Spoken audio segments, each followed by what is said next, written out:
I don't really know. I mean, as an awake person, when you can't reach out to people, I mean, what are you supposed to do, and how are we supposed to keep our hopes up? I mean, it's so depressing when you think of it.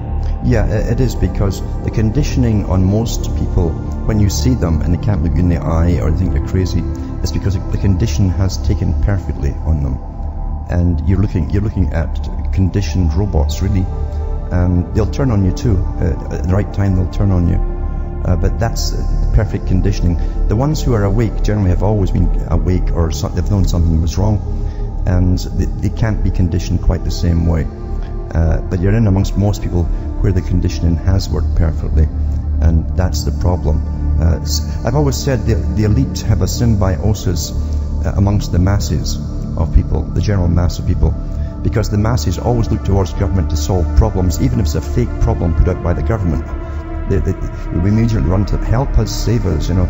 This is all wrong. There's only very few people in between, in the middle, who don't want to be stinking rich and rule everyone else's lives for them, and they don't want to belong to the general mob that just goes and watches all the porn on the internet all day long, or ball games or whatever.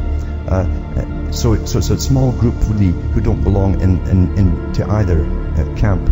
That's a problem, because as I say, the masses have a symbiotic relationship with the elite, and eventually when they get all their agendas through, the elite will turn around and say, we couldn't have done it without you, to the masses.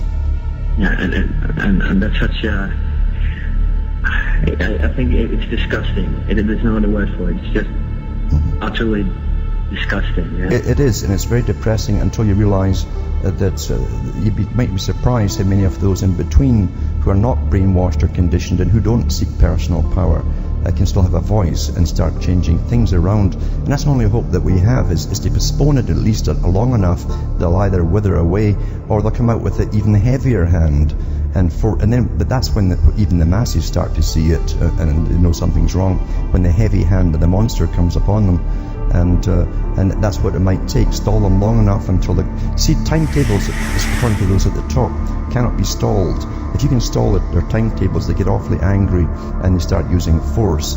And force is, at least the use of force, it terrifies the public, and maybe even to waking up a little bit.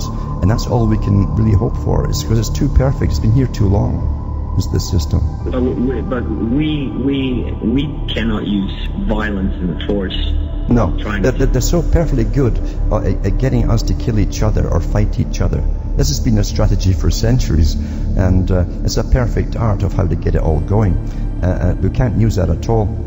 And but by the same token, we have to make sure that the elites don't come out with a heavy hand and start using open force on the general public. Here's the thing too. They have been using force, or at least deadly intentions on the general public, because they know how they've been dumbing us down. They know when they rob your mind, it's the same as killing you. And when they inject things into you too, that make the autism bloom, and it also makes everyone quite a few points lower in the IQ scale, makes us all sick so that we'll die off early, infertile, etc. They are physically, literally, this is a targeting, this is a murderous rampage has been going on for a long time under the usual covert actions of the United Nations that always deny what they're doing. One of the top players in this, who wrote about it, who taught Rhodes Scholars back in the 40s and 30s, internationalist again, who spoke, by the way, so he made a great speech in Sweden, was Toynbee. There were two Toynbees, father and son, and one took over from the other. But they literally taught the Rhodes Scholars for internationalism and to penetrate all governments and push them towards internationalism. He said, we always deny with our mouths what our hands are doing. And that was become the mantra for every organization within the United Nations. We always deny with our mouths what our hands are doing. And that's still their strategy today. Thank you for inviting me. I am thrilled and honored to be here at the United Nations. The UN is one of humanity's greatest accomplishments, representing a democratic union of nations that are working together for the benefit of all. I am here to help humanity create the future.